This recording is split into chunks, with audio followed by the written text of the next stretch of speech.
Patricia Chin's voice was cold and absolute, like 3 months could erase what a 1952 survey had proven for 72 years, like 15 years of assumed use, could override the fact that my grandfather has paid property taxes on every inch of that 2.3 acres. What she didn't know sat 43 feet inside my boundary line. This wasn't a legitimate easement or legal use. One rotting cabin demolished. An HOA president who'd spent $23,000 in member, assuming a young broke heir wouldn't fight back, or wouldn't find the lockbox with surveyor-verified proof that her authority was built on property she had no legal right to touch. She assumed wrong. Over 4 months, I watched Patricia Chen discover what happens when you build on private property without checking the deed. Her credibility. Construction. Not because I wanted to destroy her. Because property law doesn't care how long you used the land or how many board votes you held. And what happens when you spend 15 years trespassing and then sue the owner for noticing? But let me start from... Before we dive into, I'd love to know where you're listening from today. And don't forget to hit the like and subscribe buttons for more interesting stories. Just like this, the woman in the white Lexus was screaming before. She even got out of the car. I had no idea what I'd done wrong. And I definitely had no idea I was about to get sued for $47,000. Here's what I knew. I'd barely spoken to him in 15 years, some family drama I never fully understood. Overgrown, no utilities, backing against some HOA development called Meadowbrook Heights. I figured I'd clear it. And sell it. That's it. Simple plan. The demolition guy found a rotting shed back in the trees. 12 by 16 feet, roof caving in, full of moldy boxes and a rusted lawnmower. She came flying down the dirt trail like she was chasing a bank robber, dust cloud trailing behind her. The car skidded to a stop, and she exploded out of the driver's seat. Shut it down. Shut it down. The demolition contractor looked at me. Nodded. The engine died.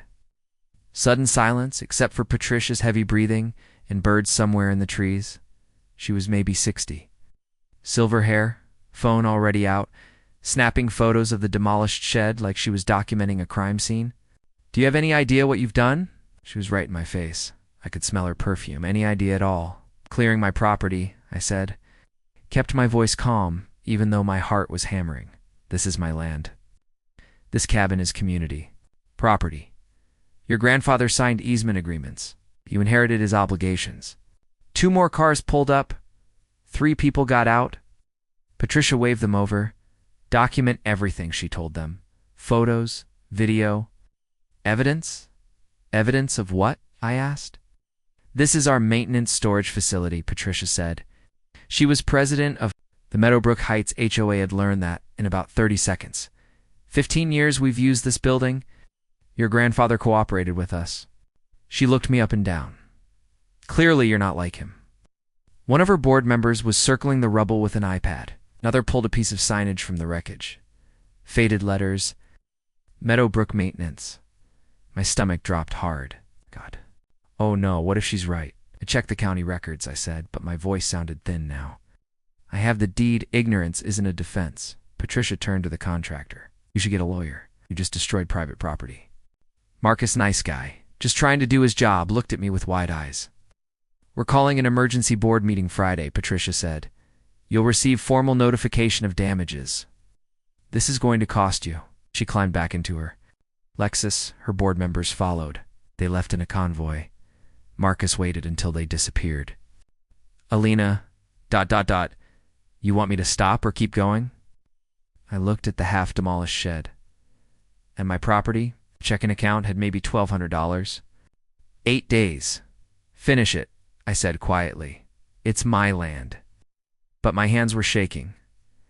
3 days later, certified letter, heavy envelope, law firm logo. I opened it standing in my kitchen, coffee going cold on the counter. 3 pages of legal language I had to read twice. Then I got to the number. $47,000. The paper trembled in my hands. $47,000.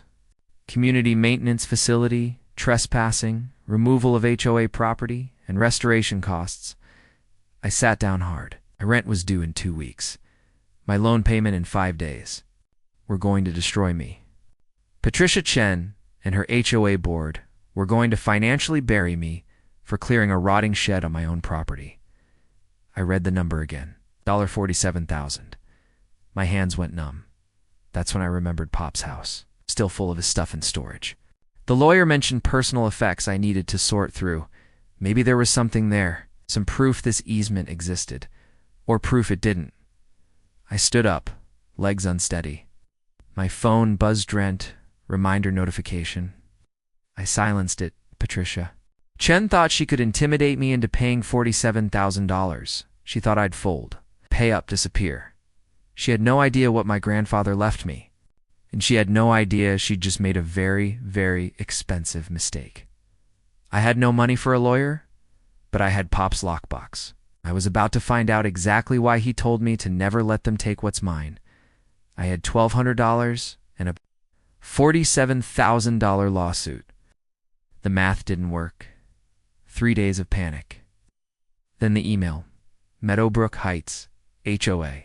Emergency meeting notice. Subject: unauthorized destruction of HOA property. My name was in the email. Elena Vasquez. I was a criminal. Friday night. 40 neighbors in folding chairs, all dressed like they'd come from dinner parties. I walked in wearing jeans. At the head table with 4 board members, this was a trial. I took a seat in the back. The woman next to me shifted her chair away. Patricia started exactly at 7. We have a serious matter to address. Click. Projector lit up. Photo of the demolished cabin. Fort. And after shots. 3 days ago, it was intentionally destroyed. Click photo of me standing next to the bulldozer. My face went hot. Someone behind me whispered, property adjacent to our development. Rather than communicate with this board, she hired a demolition crew and destroyed community property. Our legal counsel has assessed damages at $47,000. A woman in the 3rd row raised her hand. Can she even do that? That's why we're here. Patricia looked directly at me, Ms. Vasquez. Would you like to explain? The deed shows it's my land. I never saw any easement agreement. Think to ask the HOA first? Patricia's smile was ice. I didn't know the HOA used it. Your grandfather understood community responsibility. Patricia cut me off. Was speaking to the room now. He cooperated with us. He respected shared resources. Pause. Down. People actually laughed. The treasurer, small woman, 50s, thick glasses, glanced at me, looked uncomfortable, said nothing. Patricia called for a vote. All in favor of pursuing full legal remedies against Ms. Vasquez? 37 hands went up. I left while they were still talking, got to my car, and I started digging through. I'd been avoiding this place 15 years of silence. Dresser drawers full of clothes. Metal lockbox, dark green, paint scratched and faded. No lock, just a latch. I pulled it down, sat on Pop's bed, and underneath everything, a small note card. I pulled out the rolled document first, dated 1952. The boundaries were marked in careful ink lines. And there, marked in the surveyor's careful handwriting, measurements, elevations, bearing, angles. My heart started pounding. I grabbed the envelope. Deed do not lose in Pop's shaky handwriting. Legal language, old paper, but the boundary description was clear. Meets and bounds exact measurements from landmark to landmark. I compared the deed too. The measurements matched, and the cabin, the spot where that shed had been. I measured it against the survey's scale.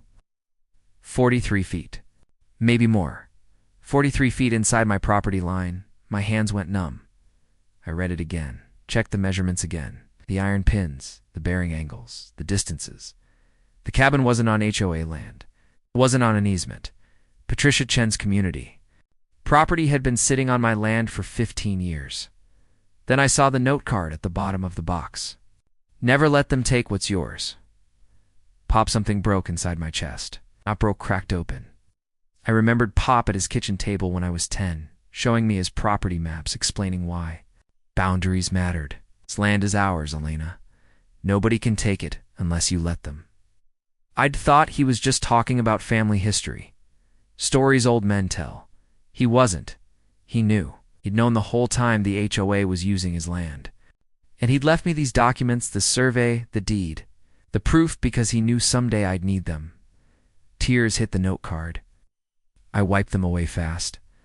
Patricia Chen thought she could bury me with legal fees and community pressure. She thought I'd fold because I was young and broke and alone. She had no idea what I'd just found.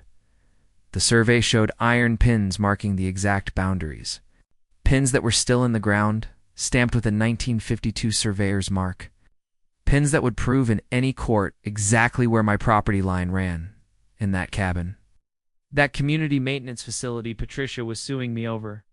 It sat 43 feet inside my land, built without my permission. Used without my knowledge. Patricia Chen didn't make a mistake demolishing that cabin. I did exactly what I had the legal right to do, and now I had the proof. The iron pins were still there, 72 years later, buried under decades of leaves and soil. They were still there, and they proved everything. I spread Pop's survey across my kitchen table next to the county GIS map on my laptop. The property lines didn't match, not even close. The county's digital map showed a vague boundary-dotted lines, rough estimates. Pop's 1952 survey showed precision. Iron pins every 100 feet, exact bearings and distances. Professional surveyors. Stamp at the bottom. I traced the eastern boundary with my finger. If this survey was accurate, the cabin hadn't just been on my property. It had been 43 feet inside my land. But I needed proof, not 70-year-old paper. Real. Physical proof that would hold up in court. I Googled land surveyor near me at 2 a.m., found a guy named Carl Hendricks, retired 5-star reviews, did consulting work. His website had a photo of him with an old-fashioned surveying instrument, kind that looked like it belonged in a museum. I called him at 8 a.m. sharp. Carl Hendricks. Mr. Hendricks, my name is Alina Vasquez. I need someone to verify a 1952 property survey. Can you do that? Pause. 1952? That's per-digital everything. You have the original? Yes. My grandfather's iron pins. That's what it says. Another pause. I can be there Thursday. Bring the survey. This'll take most of a day. Carl showed up in a pickup truck that was older than me. He climbed out slowly, maybe 75, weathered face, canvas work jacket. He pulled out equipment that looked like antiques, a metal detector. Oh. A surveyor's transit on a wooden tripod, measuring chains. Your grandfather's survey still good? He asked, studying the yellowed paper I handed him. That's what I need you to tell me. He nodded. I didn't smile, but something in his eyes said he took this seriously. Let's find those pins. We started at the southwest corner of the property. Carl studied the survey, checked his compass, walked 20 paces into the woods. Should be right, ... here. He turned on the metal detector, swept it slowly over the ground. Nothing. He moved 3 feet left, swept again. Beep. My heart jumped. Carl knelt down, pulled out a small folding shovel, started digging carefully. 6 inches down, his shovel clinked against something metal. He brushed away soil with his fingers. A spike of rusted iron, maybe 8 inches long, square head stamped with letters and numbers. Surveyor's mark, Carl said quietly. 1952. He looked up at me. This pin is authentic. Let's find the others. We spent 4 hours walking the property line. Carl found 6 pins total. Every single one matched the survey's locations within inches. 72 years in the ground. They hadn't moved. The eastern boundary, the one that mattered, ran straight as a ruler through the woods. Carl set up his transit, took measurements, checked angles. Then he walked to where the cabin foundation still sat. Concrete slab, cracked and overgrown. He measured from the nearest pin. Measured again. Wrote numbers in a notebook. 43 feet, he said. That foundation is 43 feet inside your property line, no question. You're sure? He looked at me over his glasses. I've been doing this for 52 years. These pins don't lie. They can't lie. Ow. This is your land, and somebody built on it without asking. The county clerk's office smelled like old paper and copier toner. I spent 3 hours searching records, easements, variances, permits, anything filed for my property address. Nothing. No easement agreement, no lease. Number. Permission. The HOA built that cabin in 2009 and apparently just assumed the land was theirs. I took photos of every search result page showing not records found. Then I looked up adverse possession law. Maybe Patricia was right about that. State statute. Chapter 95. Adverse possession requires 15 years of continuous, open, and hostile use. Plus, paying property taxes on the land. The cabin was only 14 years old, and the tax records showed my grandfather, then me paying property taxes on every inch of that 2.3 acres. Patricia had no claim, legal or otherwise. James Chen's law.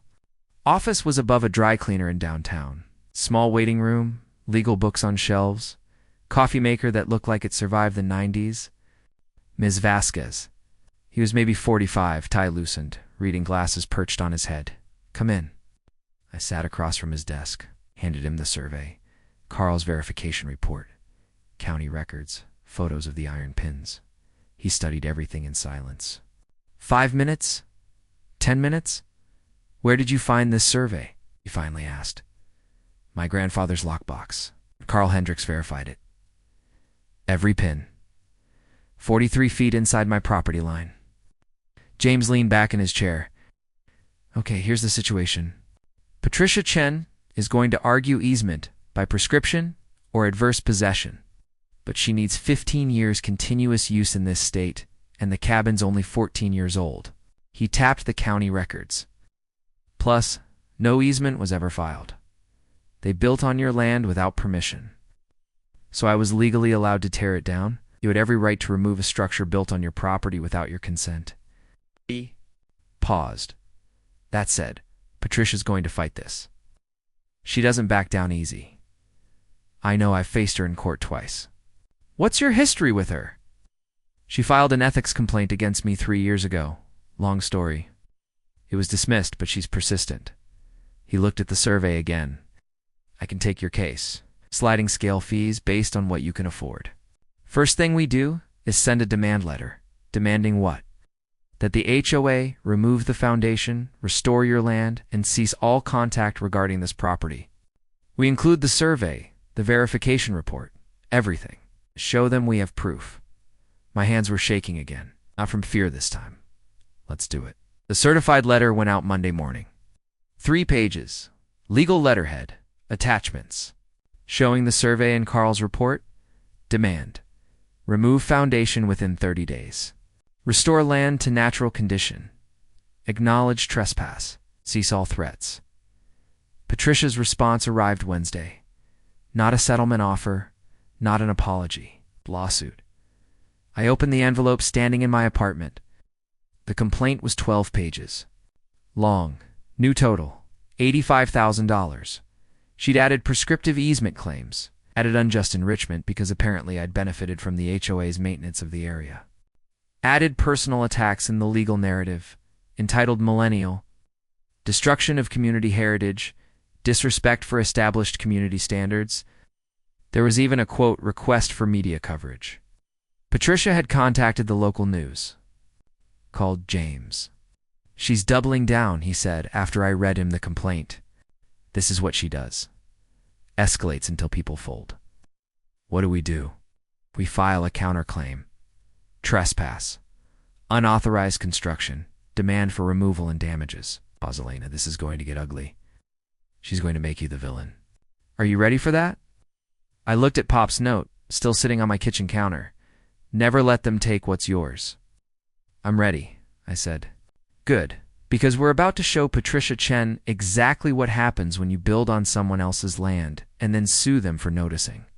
The email went to every homeowner in Meadowbrook Heights, 83 families. CC'd to me so I could see exactly what Patricia was saying. Subject. Ongoing vandalism and legal action update. I read it standing in my kitchen, coffee going cold. Dear Meadowbrook residents, as many of you know, we are pursuing legal action against Elena Vasquez for willful destruction of community property. Despite our attempts to resolve this matter professionally, Ms. Vasquez continues to vandalize. and trespass on HOA common areas. We ask all residents to report any suspicious activity. Our community's safety and property values depend on holding bad actors accountable. Bad actors. She called me a bad actor. My phone buzzed. Text from a number I didn't recognize. Saw Patricia's email. She's lying. I can help. Carl, then another text. Different number. I'm a reporter with the Tribune. Interested in your side of the story. Maya peddled in James. She just filed an ethics complaint against me again. I'm officially taking your case. No more sliding scale. Pro bono. Let's bury her. Carl showed up at my apartment that night with a briefcase full of documents. Survey maps, verification reports, photographs of every iron pin. I'm testifying, he said, not asking. This is the clearest property violation I've seen in 40 years. She built on your land, and now she's lying about it. He spread the documents on my table. I've worked with 3 judges in this county. They all respect surveyor testimony, especially when it's this clean. You don't have to do this, I said. Yeah, I do. He pointed at the 1952 survey. Your grandfather hired a professional, did everything right, marked his boundaries properly. Patricia Chen ignored all of it and built anyway. That's not a mistake. That's arrogance. Maya Patel met me at a coffee shop the next morning, early 30s, notebook recorder on the table between us.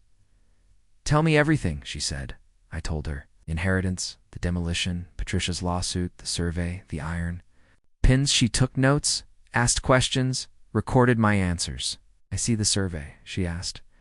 I showed her photos. She studied them, zoomed in on the iron pin markers. So the cabin was built 43 feet onto your property without permission. Yes, and Patricia's suing you for removing it. For $85,000? Maya's eyes lit up. This is a story, a good one. HOA overreach, property rights, David vs. Goliath. She paused. I covered land rights issues. I've seen Patricia's name before. She has a reputation. For what? Winning? By exhausting people financially until they give up? Maya closed her notebook. I'm publishing this. You okay with that? Will it help? It'll make people pay attention. And Patricia hates attention she can't control. Discovery started 2 weeks later. James filed our counterclaim trespass, unauthorized construction, demanding removal and damages. The judge ordered both sides to produce documents. Patricia had to hand over everything about the cabin's construction. The first box of documents arrived at James's office on a Thursday. Construction invoices, board meeting minutes, budget reports, emails. I sat in his conference room while he went through them. Look at this, James said, holding up an invoice. Contractor's bill from 2009, $18,000 for storage facility construction. No survey mentioned, no permit application, no easement verification. He found the approval email. Patricia to the contractor, proceed with construction. On the east parcel, per our discussion, board has approved the project. No board vote recorded, no survey ordered. She'd approved it unilaterally. She just decided, I asked. She assumed the land was the HOA's because it was near their development. James kept reading, and look how it was budgeted. Not listed as a capital project. Hidden under landscaping improvements. 15 years of maintenance costs buried in the groundskeeping budget. Never disclosed to the insurance company. Never listed as an HOA asset in the annual reports. This is fraud, I said quietly. It's definitely mismanagement, James said. And it gets better. He showed me the board meeting minutes from 2010. Someone had questioned the cabin's location. Asked if they owned the land underneath it. Patricia's response, recorded in the minutes. The land has always been part of our community. No verification is necessary. That someone was Linda, the treasurer. The mousy woman who'd looked uncomfortable at the meeting but said nothing. The email arrived the next day. Anonymous sender. Encrypted email service. Subject. You deserve to know the truth.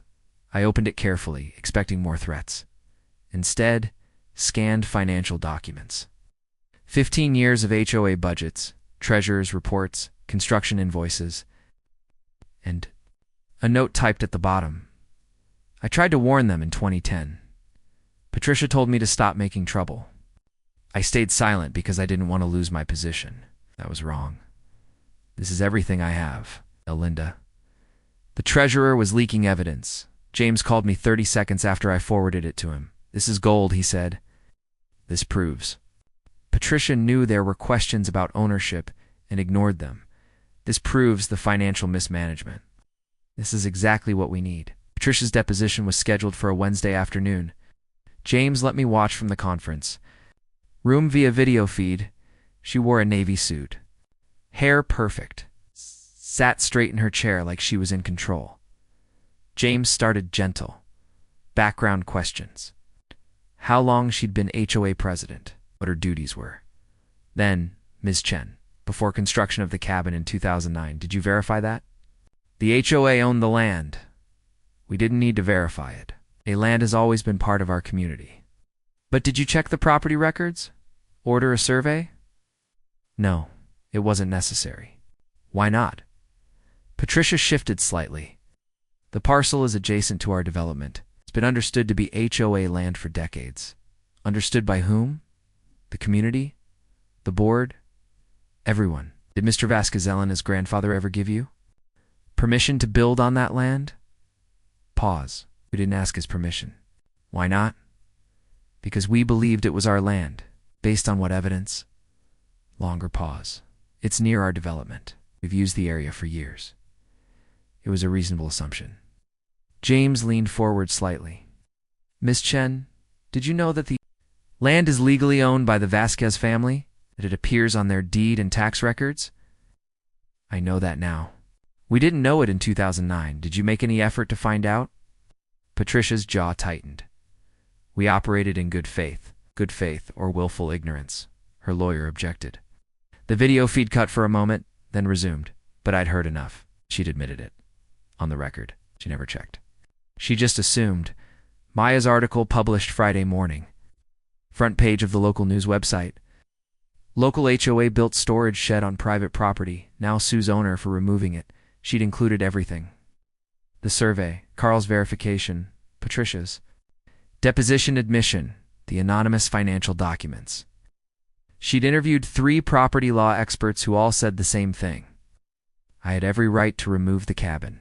The article quoted Patricia's deposition. We believed it was our land. It was a reasonable assumption. And Carl's response? Believing something doesn't make it legally true. Property boundaries exist for a reason. I shared it on Facebook. James shared it. Carl shared it. Within 2 hours, it had 300 shares. Buy. That night, it was in every Meadowbrook Heights community group. Every local news Facebook page, every neighborhood forum, the comments section exploded. Homeowners demanding answers. People sharing their own HOA horror stories, local lawyers weighing in and buried in the comments. I saw this. I live in Meadowbrook. Board treasurer just resigned. Emergency meeting Monday night. Linda had quit. The whole thing was unraveling. The community center was packed. Not 40 people this time. 60, maybe more. Standing room only. And this wasn't Patricia's meeting. The homeowners had called it themselves. I sat in the back corner, D up, trying to stay invisible. James sat next to me. Just watch. Whispered, don't engage. Let them figure it out. The crowd was different than last time. Angry, but not at me. Confused, betrayed. I heard fragments of conversation. Never told us about this. My dues paid for that. She should have. Checked. Linda stood at the front table. No board members with her. Just Linda, arms full of file folders.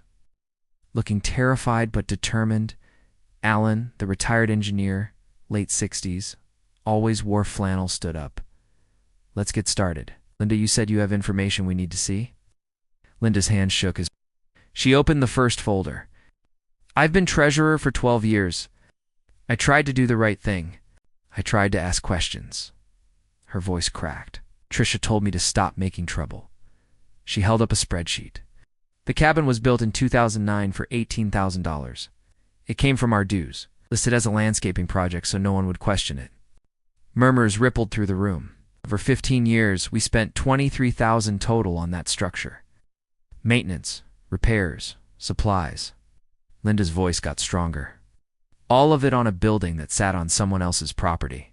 Property we never owned, never had permission to use. A woman in the third row stood up. Patricia told us it was community property. Patricia assumed it was community property, Linda said. I questioned it in 2010, asked if we should verify ownership. She said, and I quote from the board minutes, the land has always been part of our community. Verification is necessary. Jesus Christ, someone muttered. Alan stepped forward. Linda, did anyone on the board verify we owned that parcel before construction? No. Did we order a survey? Check the deed? File an easement? No. Patricia approved the project unilaterally. No survey, no permit, no verification. The room erupted. Voices overlapping, people standing, anger building.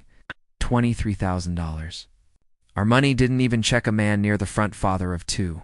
I'd seen him at the playground, raised his hand. Wait, Linda, you said the cabin was on private property? What about the playground? That's also near the border? Silence. Dropped like a hammer? Every parent in the room turned to look at him. James leaned over to me. Did you check the playground? I pulled out my phone, opened the photo of Pop's survey, zoomed in on the eastern boundary. The playground sat right on the property line. Most of it was on HOA land, but 2 swing sets were over the line, about 15 feet onto my property. The playground equipment, I said quietly to James. Part of it's on my land. He closed his eyes. Patricia. The dad was still standing. Someone needs to answer me. Is the playground on private property too? Alan looked at Linda. Linda looked at me. Everyone looked at me. I stood up slowly, pulled back my hoodie. I have the survey. Most of the playground is fine, but 2 swing sets are about 15 feet onto my property. Chaos. Parents shouting. Board members former. Board members trying to explain. Someone demanding to see the survey. Alan asking for order. A woman stood up near the front. I recognized her. She'd been at Patricia's meeting, voted to sue me. Where is Patricia? She asked loudly. Where is our president? She's not here. Alan said. Why not? She refused to come. Said this meeting was illegitimate. More shouting. Someone called Patricia's behavior unacceptable. Someone else said, betrayal. Linda held up a piece of paper. I have one more thing. An email from 2010. I sent it to Patricia and the board. She read it aloud. I'm concerned about the cabin. Location.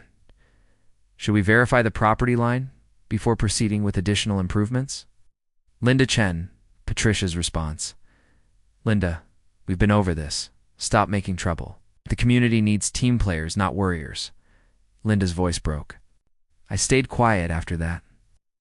I was afraid to lose my position. I was wrong. I'm sorry. Alan walked to the front, stood next to Linda. I'm resigning from the board, effective immediately. I can't be part of this anymore. 2 other board members stood up. We resigned too. The remaining board member, a woman, in her 40s, looked around desperately. We need to maintain order. We have bylaws. The bylaws didn't stop Patricia from building on private property, someone shouted. The bylaws didn't stop her from spending our money illegally. We demand her resignation. 40 voices echoed it. Resign. Resign. Patricia's lawyer withdrew. The next morning, sent a terse email to James. After reviewing the survey evidence, I can no longer represent Ms. Chen in this matter. Conflict of interest. Best of luck. James forwarded it to me with one word, collapsing. But Patricia wasn't done. She hired a new attorney by that afternoon, someone from 2 counties over, sent a new filing to the court. James called me after he read it.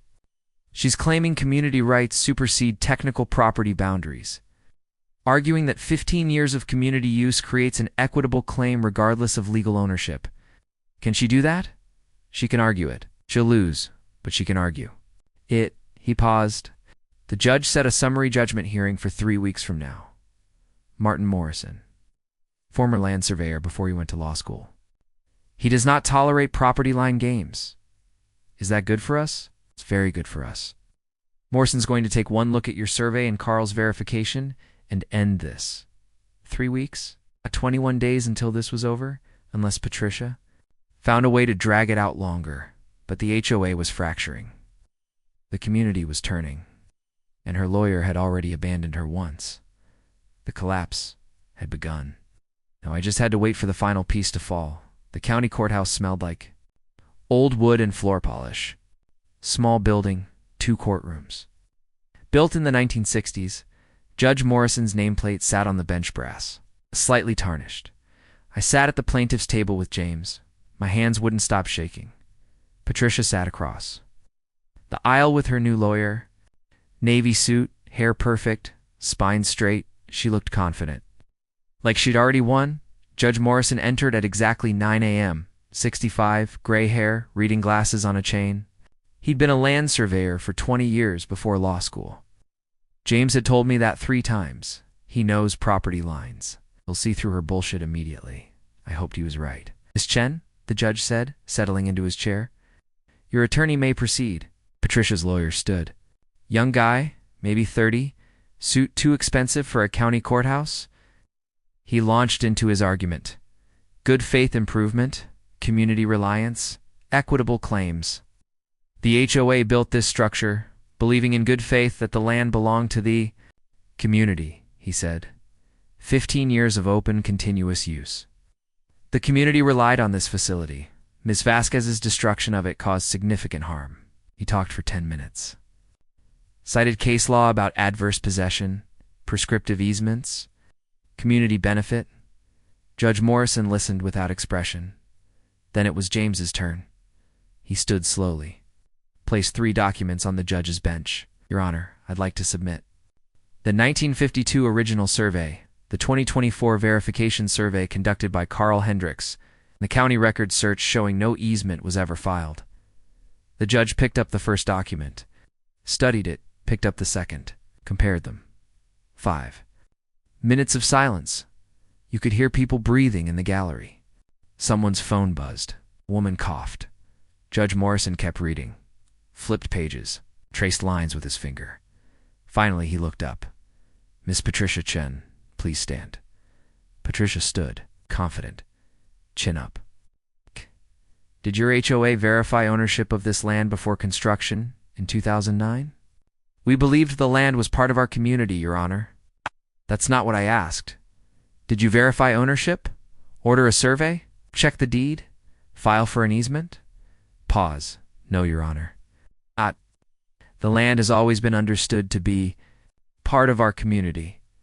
Judge Morrison removed his glasses, leaned forward slightly, understood legally or emotionally, because I only care about one of those. Patricia's face went pale.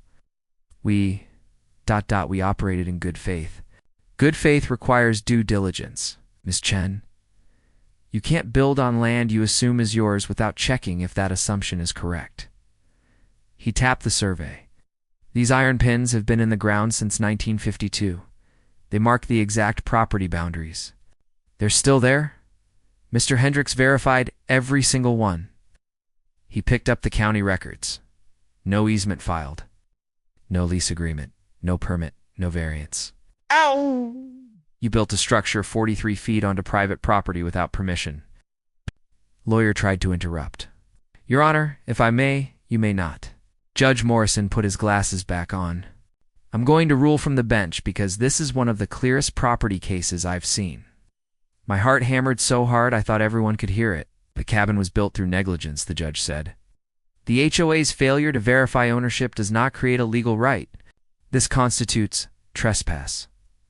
Ms. Vasquez had every legal right to remove a structure built on her property without her consent. He looked at Patricia. Your claim for prescriptive easement fails because you don't meet the statutory requirements. Your claim for damages fails because you were trespassing on her land, not the other way around. Patricia's face went from pale to red. Her hands gripped the table edge. I'm granting summary judgment in favor of Ms. Vasquez, Judge Morrison continued. The HOA's lawsuit is dismissed with prejudice. Furthermore, I'm awarding Ms. Vasquez damages in the amount of $12,400. My breath caught. This covers surveying costs, legal fees, land restoration expenses, and 3 months of lost use of her property while defending this frivolous lawsuit. He looked at Patricia's lawyer. The HOA will remove the remaining foundation within 30 days, restore the land to its natural condition, and cease all contact with Ms. Vasquez regarding this parcel." Then he added, "The HOA will also issue a written apology to Ms. Vasquez within 14 days, acknowledging the trespass and clearing her name in the community."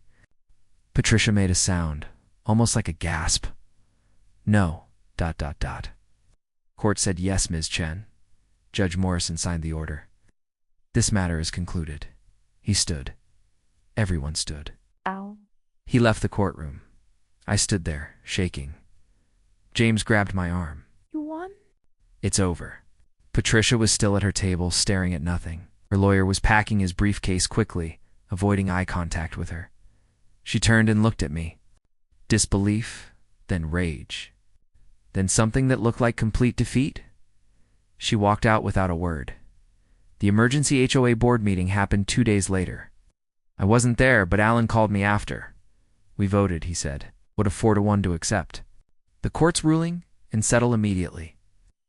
Patricia was the only no vote. What happens now? We voted again.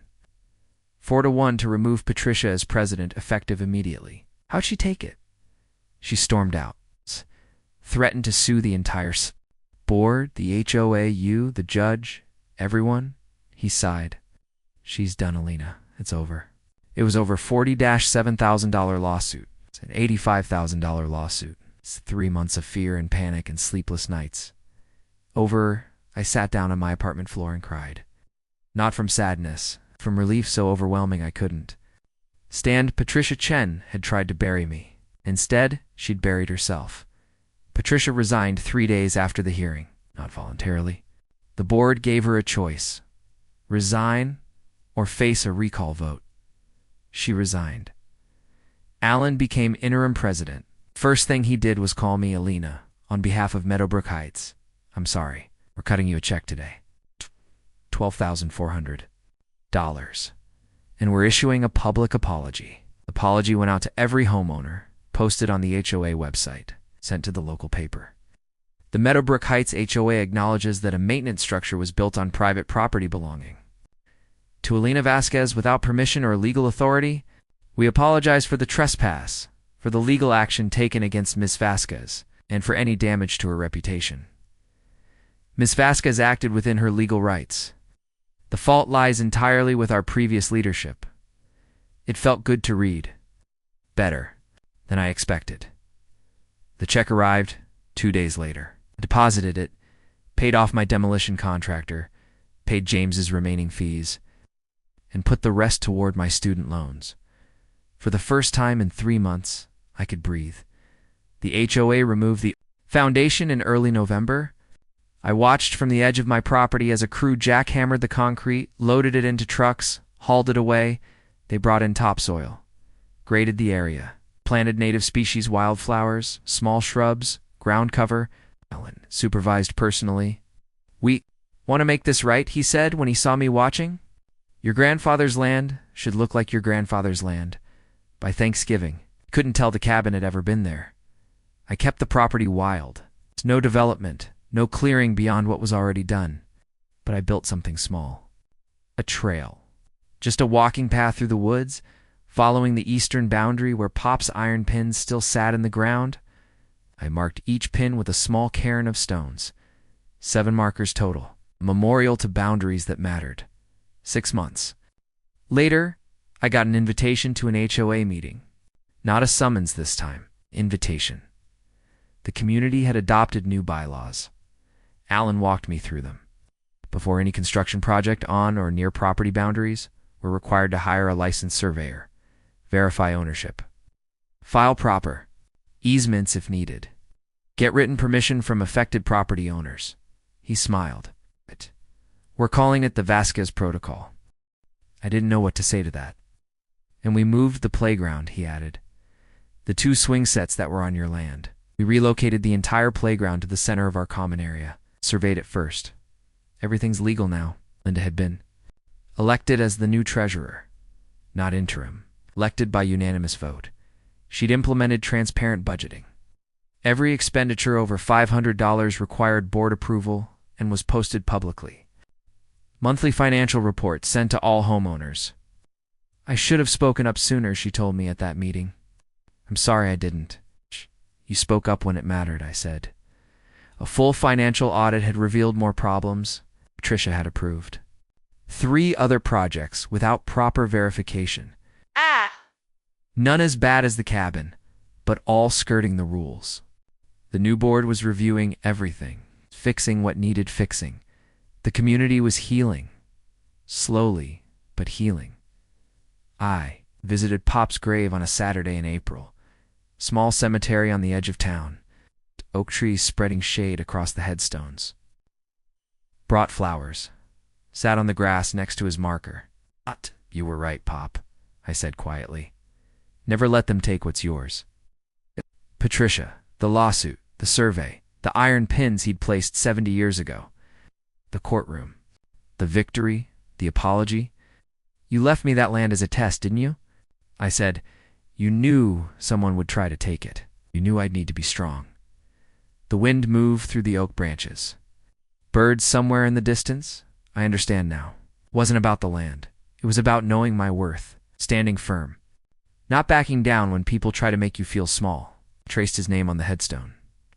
Thank you. My relationship with Meadowbrook Heights changed after that. It's not hostile anymore. Not close either. Respectful distance. Some families asked if they could use my trail. I said yes. Added a small sign at the trailhead. Vasca's Nature Trail. Please respect the land. Kids played there sometimes. Parents walked dogs. Few people thanked me for keeping it wild instead of selling to developers. I kept my 2.3 acres exactly as Pop had left them. Woods, wildlife, iron pins marking boundaries. That would never move. One afternoon, a woman stopped me on the trail. I recognized her. She had been at Patricia's meeting, voted to sue me. I owe you an apology, she said. I believed Patricia without questioning. I'm sorry. It's okay, I said. It's not. But thank you. She walked on. I stood there in the woods, listening to the quiet. Here's what I learned. I didn't bulldoze that cabin out of anger or spite. I bulldozed it because it was mine. When Patricia tried to make me the villain for defending my legal property rights, I learned something my grandfather knew all along. The truth doesn't care how long someone's been wrong. Documentation. Every single time, boundaries beat assumptions, and standing firm on what's actually yours isn't greed. It's not being difficult. It's not making trouble. It's self-respect. Patricia spent 12 years as HOA president, believing her authority meant she could bend reality to her assumptions. She built on land she didn't own, sued the actual owner, and rallied a community against someone who'd done nothing wrong, and she lost everything because she never bothered to check a survey. I spent 3 months terrified, broke and alone, fighting. A lawsuit I couldn't afford, but I won because Pop taught me something Patricia never learned. Boundaries matter. Truth matters. And iron pins don't lie.